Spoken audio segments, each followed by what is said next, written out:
55 alternative na eskwelahan na nagbi-breed ng mga child warriors ang naisara sa Davao Region.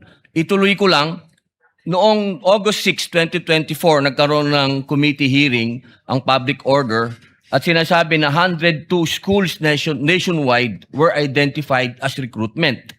11 elementary schools, 34 high schools, 123 college and universities. Doon din sa hearing na yon sinabi na meron 168 track student recruits remain active sa NPA. Ngayon, tanong ko kay Ilian, hindi ba responsibilidad din ito ng Vice President at ng DepEd Secretary ang mga estudyante? Yung sa anong tawag dito sa college po, yung DepEd po kasi is hanggang sa high school. Opo. Opo, yung binanggit ko po kasi kanina, 55 na alternative child recruits. 11 elementary schools. 34 high schools. Ibig pong sabihin, tuloy-tuloy po yun. Magmula elementary, paakyat hanggang college. Yan po ang style ng recruitment. So sa tingin niyo po ba, sagot pa din ito ng DepEd Secretary at ng Vice President na lumaban na dito sa terorista noong mayor pa lang siya? No, may. Oo, hindi. Ma'am, bilis, 42. Kawawa Just naman. yes or no? Depende pa din po kasi yun sa mandate ng Oo lang po agency. o hindi. Sa palagay niyo po ba? O sige, skip na po natin kung ayaw niyong sagutin. Alam niyo po ba na sinabi ng NICA, ng National Intelligence Coordinating Agency, na ang budget ng NPA 2016 to 2018 ay 5.8 billion? Yung sa, Oo po o hindi? ah, Ma'am, please. ano, pwede pong pakiulit? Ang budget daw po ng NPA is 5.8 billion. Alam niyo po ba yon? Sinabi po ng NICA. Hindi ko po narinig yun sa Opo. news. Sa palagay niyo po ba, sapat yung budget na magkano po ba ang sinasabi niyo? 500 million ba ang naibigay? Pero yung Kasama na po yung sa Vice President at sa DepEd. 612 Kumpara niyo po point- sa 5.8 billion. Sapat po ba yon? Pero kasi yung sa nabanggit po ng NICA is mako-cover na din po nila bilang isa sila sa mga agencies with. So alam niyo po yung sinabi ni Nika. Alam niyo po. Hindi ko po narinig Yung tungkol yun lang po sa estudyante. Kasi alam niyo naman po, sa ngayon, ang nasa front na inilalagay ay mga estudyante. Nabalitaan niyo po ba yung mga namatay nung huli na mga estudyante? Yung violence po sa school.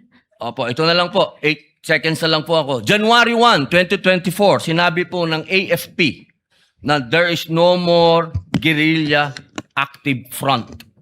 So, ibig sabihin po, successful. Based po sa AFP. Salamat po. Senator Padilla, you may proceed, sir. You have 2 minutes. You may proceed when you're ready. Maraming salamat po, Ginoong tagapamahalang hukom. Sa ating pong saksi, kayo po ay taga Baguio? Yes po, Your Honor. Saan po kayo sa Baguio? Irisan po. Irisan, opo. Ako po yung taga Baguio din. Saan po kayo nag-graduate? Sa... St. Louis University po. Ay, alumnus po ako niyan. Sa Boys High po ako. Dahil po dyan, hindi ko na lang po kayo pahihirapan. Tayo na lang po maging magkababayan na lang sa Baguio. Gusto ko lamang pong magbigay ng impormasyon na lang sa inyo. Opo, kasi naririnig ko yung pag-uusap nyo ng prosecution at ng defense tungkol doon sa success ng confidential fund. Ako po ay may mga ibibigay na information sa inyo. Pwede po kayong magsabi na lang ng oo o hindi kung naintindihan po ninyo. Alam ko naman maintindihan mo, taga Baguio ka eh. Opo, noong pong pinag-uusapan natin yung patungkol sa mga terorista, na pag-uusapan po lagi ang ating Vice Presidente. Ang ating pong Vice Presidente magmula 2016 hanggang 2022, siya po ay naging mayor. Alam niyo po ba yon? Opo, Mayor Opo. ng Davao. Yan, opo. Sa Davao po, meron po dyan na-identify na 55 na mga tinatawag na alternative at yung mga lumad schools na infiltrated ng terrorism. Nabalitaan niyo po ba yun?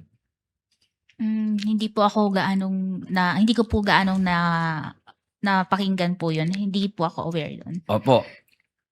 At alam niyo po ba rin na noong 2016 hanggang 2022 hanggang 2023, 12% po ng mga NPA rebels, surrenderies, were minors, 12 to 17 years old.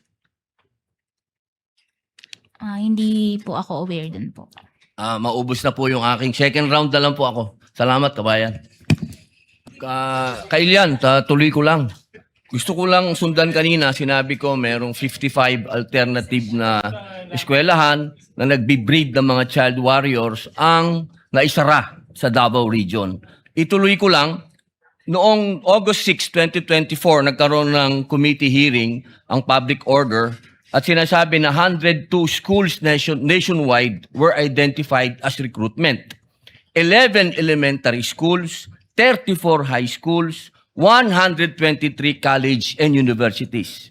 Doon din sa hearing na yon sinabi na meron 168 track student recruits remain active sa NPA. Ngayon, tanong ko, Kailian, hindi ba responsibilidad din ito ng Vice President at ng DepEd Secretary ang mga estudyante? Yung sa anong tawag dito, sa college po, yung DepEd po kasi is hanggang sa high school. Opo. Opo, yung binanggit ko po kasi kanina, 55 na alternative child recruits. 11 elementary schools. 34 high schools. Ibig pong sabihin, tuloy-tuloy po yun.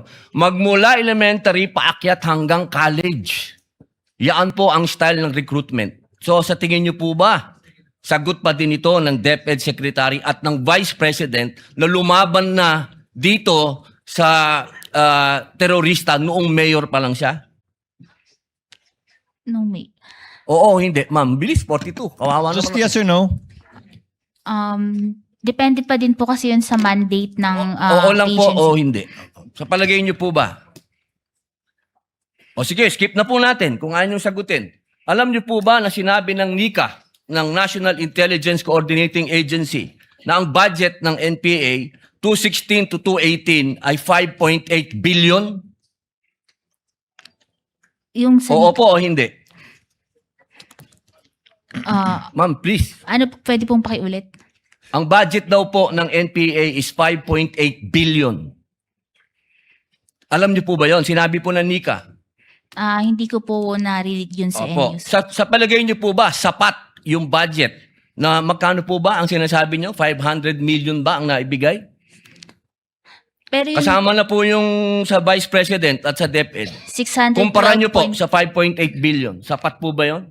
Pero kasi yung sa nabanggit po ng NICA is mako-cover na din po nila bilang isa sila sa mga agencies with. So alam niyo po yung sinabi ni Nika. Alam niyo po. Hindi ko po narinig Yung tungkol yun lang po sa estudyante. Kasi alam niyo naman po, sa ngayon, ang nasa front na inilalagay ay mga estudyante. Nabalitaan niyo po ba yung mga namatay nung huli na mga estudyante? yung violence po sa school. Opo, ito na lang po. 8 seconds na lang po ako. January 1, 2024, sinabi po ng AFP na there is no more guerrilla active front. So, ibig sabihin po, successful. Based po sa AFP. Salamat po.